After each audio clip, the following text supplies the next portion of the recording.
नमस्कार दोस्तों, एक बार फिर से स्वागत करता हूं मैं जितेंद्र कुमार हमारे YouTube चैनल जेके इंग्लिश एकेडमी में। दोस्तों, आज हम पढ़ने वाले हैं ईडियम एंड फ्रेजेस। पिछला वीडियो जो है मैंने ईडियम और फ्रेज का डाल चुका हूं। यदि आपको पिछला वीडियो देखना है तो आज डिस्क्रिप्शन में जाइए, मैंने लिंक डाल रखा है, वहां जाके आप पिछला वीडियो देख सकते हैं।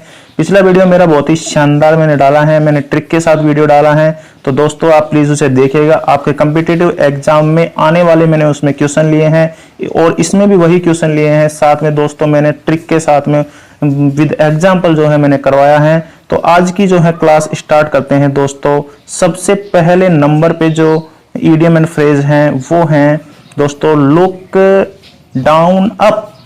लुक डाउन अप का मतलब क्या होता है? लुक यानी देखना, डाउन यानी नीचे, अपॉन यानी ऊपर होता है दोस्तों। तो मैंने एक ट्रिक निकाली है यहाँ पर। देखो मेरी गलती के कारण सर ने मुझे नीचे नजर करने को कहा। अब देखो सर ने मुझे क्या है नीचे नजर करने को कहा, तो जो है सर ने आपको सम्मानित किया या बुरी नजर से देखा, ये आपको तय करना है। ये जो मैंने ट्रिक बनाई है ये मेरे खुद के हिसाब से बनाई है दोस्तों, और खुद के हिसाब से बनाई है। आपको ट्रिक, आपको यदि आपने नोट्स बनाने आप ट्रिक लिख सकते हो, लेकिन जो है आप ये मेरे हिसाब से बनाई हुई ट्रिक है, इसका कोई मतलब नहीं है, बस ये आपको समझाने के लिए बनाई गई है। तो दोस्तों क्या कह रहा है ये वाला सेंटेंस कि मेरी गलती के कारण सर ने मुझे नीचे नजर करने को कहा। अगर सर ने मुझे नीचे नजर करने को कहा तो आपको सम्मानित किया है या फिर आपको अपमान किया है उन्होंने? तो उन्होंने अगर नीचे नजर करने को कहा है तो उन्होंने आपको बुरी नजर से देखा है, और बुरी नजर से देखा है तो दोस्तों इसका अर्थ जो हो जाएगा हिंदी में वो तो हो जाएगा हेय दृष्टि से देखना, और इंग्लिश में जो इसका अर्थ हो जाएगा वो हो जाएगा regard the contempt. Regard the contempt, हेय दृष्टि से देखना, या फिर जो है क्या बोलते हैं घृणा करना, ईर्ष्या से देखना। इस तरीके से ये जो है हमारा इसका अर्थ है। अब दोस्तों नेक्स्ट हम देखेंगे कि इस पे क्वेश्चन कैसे बनेंगे, वो हम देखने वाले हैं दोस्तों। तो ये वाला क्वेश्चन क्या कह रहा है? द रिच यानी जो धनवान होते हैं, फिर जो है ब्लैंक दे रखा है poor at every sphere of life. अब इसमें अपन को क्या करना है, यहाँ पर ये ईडियम एंड फ्रेज दे रखे हैं बहुत सारे, तो इसमें जो ईडियम एंड फ्रेज अपन ने आ गया लुक डाउन अपॉन, और अपन को पता है लुक डाउन अपॉन का मतलब होता है हे दृष्टि से देखना। अब इसका जो है मैं आपको हिंदी अर्थ बताता हूँ। हिंदी अर्थ क्या है कि द जो रिच है मतलब यानी धनवान, लुक डाउन अपॉन का मतलब होते हैं हे दृष्टि से देखते हैं। पुअर यानी गरीब लोगों को, at the every sphere of the life मतलब जो है जिंदगी के सभी जगहों पर या फिर जिंदगी के सभी स्थानों पर जो है जो धनवान पर्सन होते हैं वो गरीब लोगों को हे दृष्टि से देखते हैं। इसका मतलब ये होता है दोस्तों। नेक्स्ट जो है हमारा वो ये है फेस द म्यूजिक। अब इसी से मैं ट्रिक निकाल रहा हूं। कैसे मैं ट्रिक निकाल रहा हूं?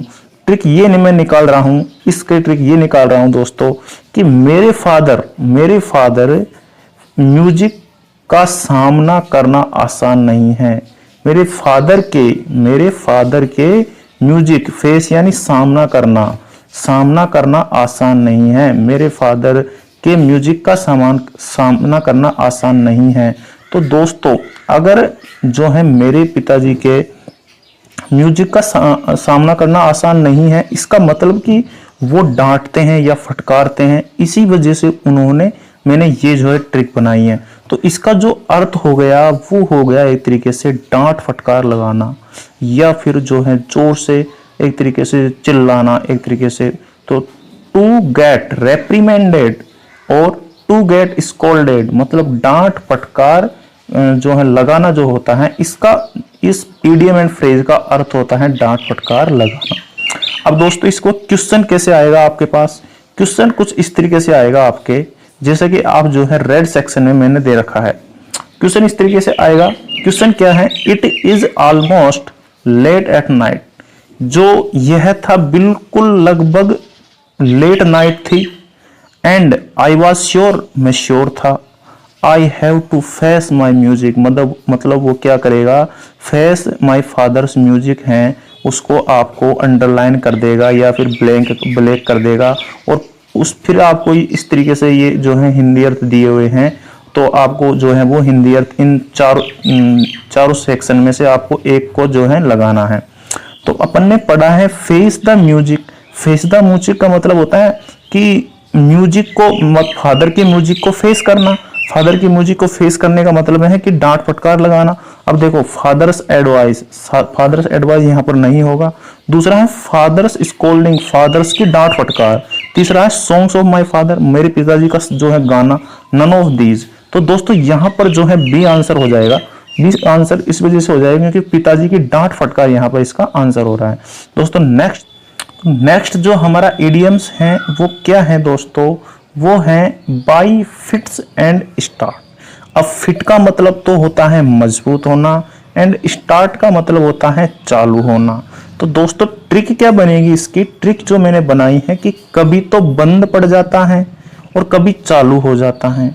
अब कभी तो जो है बंद पड़ जाता है और कभी चालू हो जाता है। इस प्रक्रिया को अपन क्या कहते हैं, नियमित कहते हैं या अनियमित कहते हैं। तो आप अच्छी तरह से बता सकते हो, इसको अपन इन अनियमित बोलते हैं। तो इसका हिंदी अर्थ जो है वो क्या हो जाएगा, अनियमित रूप से जो है इसका हिंदी अर्थ हो जाएगा।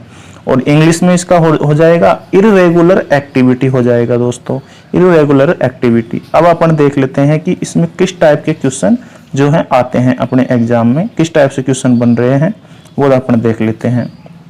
क्वेश्चन हमारा ये है, क्वेश्चन क्या कह रहा है, it is difficult to achieve success if someone execute a job. Sorry दोस्तों ये समवन है, 2 बार आ गया, प्लीज इसको इग्नोर करना। It is difficult to achieve success, यह बहुत ही मुश्किल है प्राप्त करना, सक्सेस को प्राप्त करना बहुत ही मुश्किल है यदि समवन कोई व्यक्ति एग्जीक्यूट करता है, परिचालन करता है एक जॉब का परिचालन करता है तो उसको सक्सेस होना बहुत ज्यादा मुश्किल है। ये ऐसे बोलना चाह रहा है दोस्तों, तो बोलना चाह रहा है तो ये एक तरीके से अनियमित रूप से जो है ये इर्रेगुलर एक्टिविटीज हैं।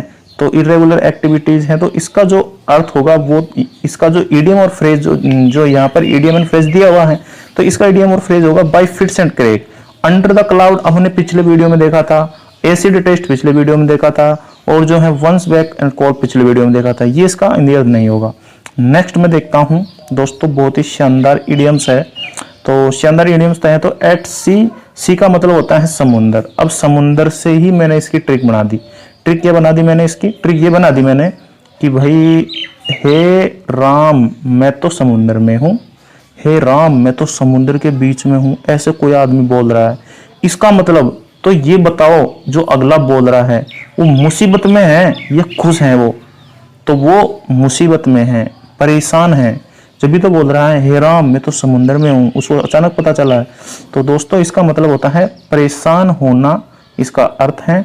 और जो इंग्लिश है उसमें है to be in deep trouble, मतलब कि जो गहरी समस्या में होना, मतलब समुद्र में होने का मतलब एक गहरी समस्या नहीं है क्या, गहरी समस्या में होना जो है इसका अर्थ है दोस्तों। तो नेक्स्ट जो है इसका भी एक क्वेश्चन दिया हुआ है वो अपन देख लेते हैं।